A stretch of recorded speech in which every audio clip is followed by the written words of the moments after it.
morning, everyone. Thank you very much for joining me. North Korea conducted another missile ballistic test, firing at least one short-range ballistic missile, SRBM, towards the EC, also known as the Sea of Japan, off the eastern coast. The launch occurred around 12:35 p.m. Korean Standard Time from an island in the North Pyongyang province. That area is close to the Chinese border. And South Korea's Joint Chief of Staff detected the projectile, which flew approximately 700 kilometers or 435 miles before splashing down outside of Japan's exclusive zone. Hi, everyone. I'm Mary with Mary Greeley News.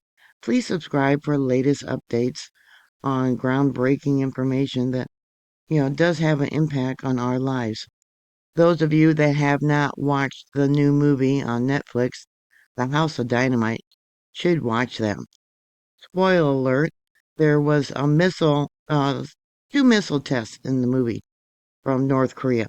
And then a third one occurred, and they did not know where that test came from, and it was a nuclear weapon that was targeting Chicago. It shows how just one rogue nation can actually spark World War III and how other countries would react. In all, the president, who was the one to make the decision on how to retaliate, was worried more about votes than the security of the U.S.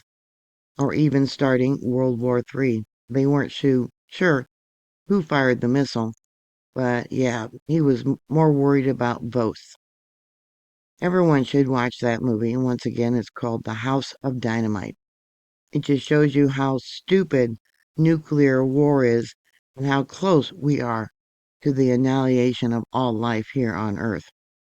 This marks the seventh known North Korean missile launch this year, continuing a pattern of accelerated testing under Kim Jong-un's regime. The missile was described as an unidentified ballistic missile by South Korea and Japanese authorities, but it does align with previous short-range tests like the KN-23 or the KN-24 series. The timing appears to be provocative. The launch came one day after the U.S. imposed sanctions on North Korea's bankers accused of laundering funds for the regime's nuclear program. Pyongyang publicly denounced these measures as hostile acts. It coincided with the U.S. Defense Department Secretary Pete Hegseth's visit to South Korea for annual security consultations, following a recent U.S. aircraft carrier deployment in the region. This follows a series of tests on October of this year, including hypersonic and cruise missiles, and comes amid stalled denuclearization talks with Washington and Seoul. Kim Jong-un has emphasized expanding his nuclear arsenal, including ICBMs capable of reaching the U.S. mainland. He has also been deepening ties with Russia, such as sending troops deployment to Ukraine and sending weapons.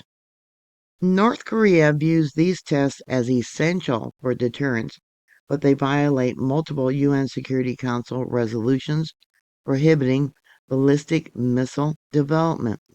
Washington is monitoring closely but has not issued a formal statement yet.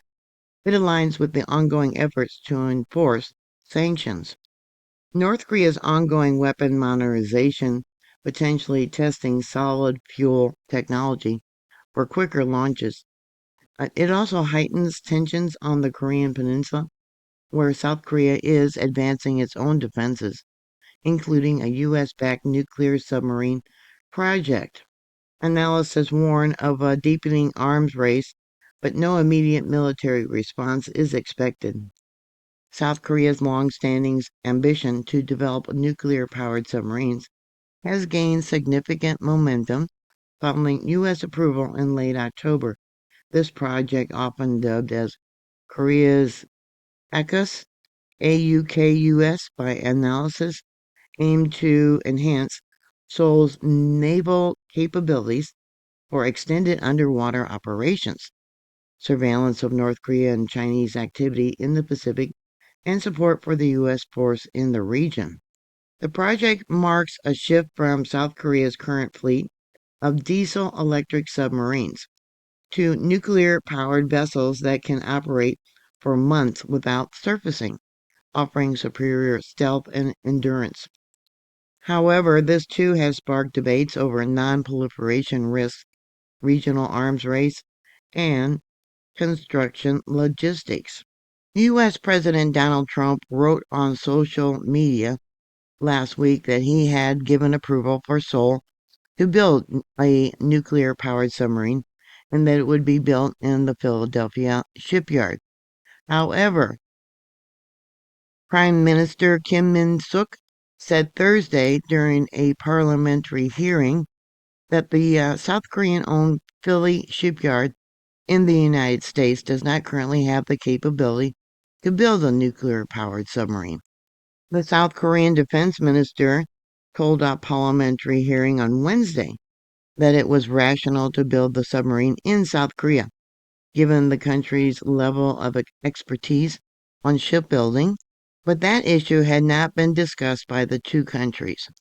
U.S. Defense Secretary Pete Hegseth said at a joint conference on Tuesday that the Trump administration would work closely with the Department of State and Department of Energy to fulfill Trump's commitment on the submarines, adding that the president wanted allies to be strong.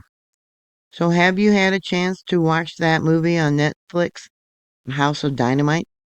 And what do you think about North Korea doing this latest missile test? Please put your comments down below. Thank you very much for watching. Yep, we're on the brink. Are you prepared for World War III? This recent Cold War makes us closer than we've ever been before for nuclear war. Thank you for watching. Please like, share, and subscribe. And I'll talk to you later. God bless you. Bye.